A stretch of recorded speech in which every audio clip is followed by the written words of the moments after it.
Bismillahirrahmanirrahim. Assalamualaikum warahmatullahi wabarakatuh. Teman-teman, di video ini saya mau ngasih lihat omset saya di Shopee 30 hari terakhir itu datangnya dari mana aja sih. Jadi apakah dari iklan, apakah dari organik, itu akan saya kasih lihat. Kenapa ini penting? Biar teman-teman bisa tahu bahwa nggak semuanya dari iklan kok, dan apa yang harus teman-teman lakukan melihat kalau teman-teman sudah melakukan perhitungan yang seperti yang saya lakukan. Oke, saya akan kasih lihat. Jadi ini di analytics Shopee. Jadi dalam 30 hari terakhir itu tulisannya tertulis 650 juta ya. Aslinya nggak segitu karena kan dipotong marketplace fee. Macam-macam lah dipotongnya. Belum lagi kan nggak cair semua dalam satu waktu. Lalu ada iklan Facebook Sipas. Jadi Sipas itu kurang lebih kita menargetkan audiens kita yang di Shopee. Jadi ini untuk retargeting. Untuk detailnya cek video saya yang lain. Itu dari sini saya dapat omset sekitar 38 jutaan, itu 30 hari terakhir. Lalu dari iklan pencarian satu bulan terakhir itu adalah 127 jutaan. Lalu iklan produk serupa itu adalah 205 juta. Nah, kalau di total itu semuanya nggak 600 loh. Jadi ini 650, ini 38, ini 127, ini 205, itu ada sisanya. Nah, sisanya itu asumsi saya adalah yang organik. Jadi kurang lebih gini, ini sudah saya hitung. Jadi sekali lagi, omset analitik saya yang tadi itu 650 dalam last 30 hari ya. Itu analytics yang di Shopee, aslinya nggak segitu karena kepotong. Kalau Shopee Mall itu 10% tuh lumayan banget. Terus belum lagi yang masih nyangkut-nyangkut, nggak cair-cair. Tapi nggak apa-apa, ini kan untuk pertimbangan analisis aja.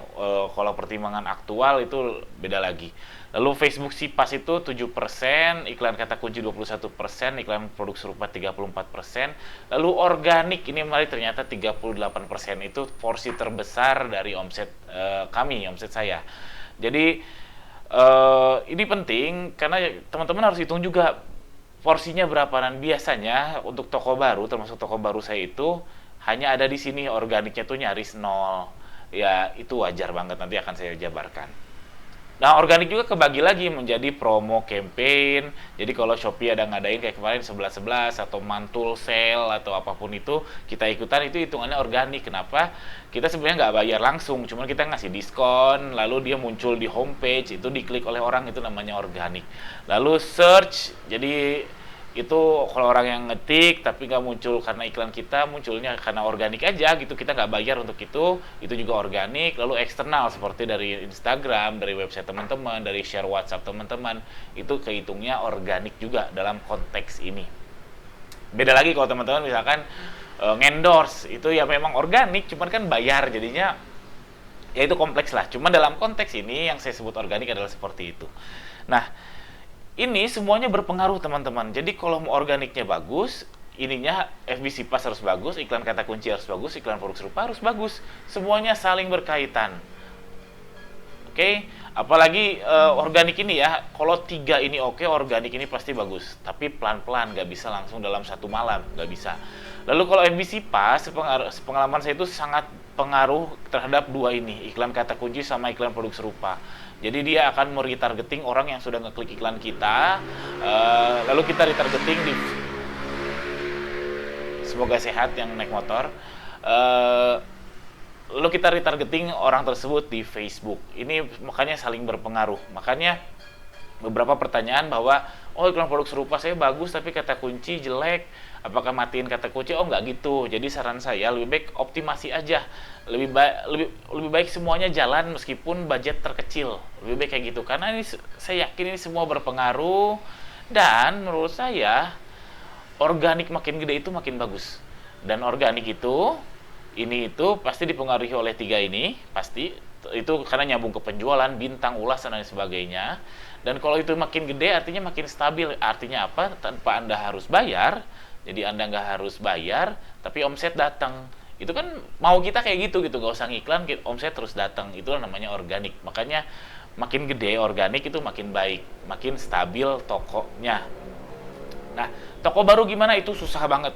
Wajar, kenapa? Karena ya bayangkan teman-teman sebagai Shopee atau sebagai pemilik mall, Ada toko yang kerjanya penjualannya bagus, ngedatengin banyak orang, bikin parkiran penuh, sama ada toko baru sewa dan lain sebagainya. Teman-teman mau ngebaikin yang mana?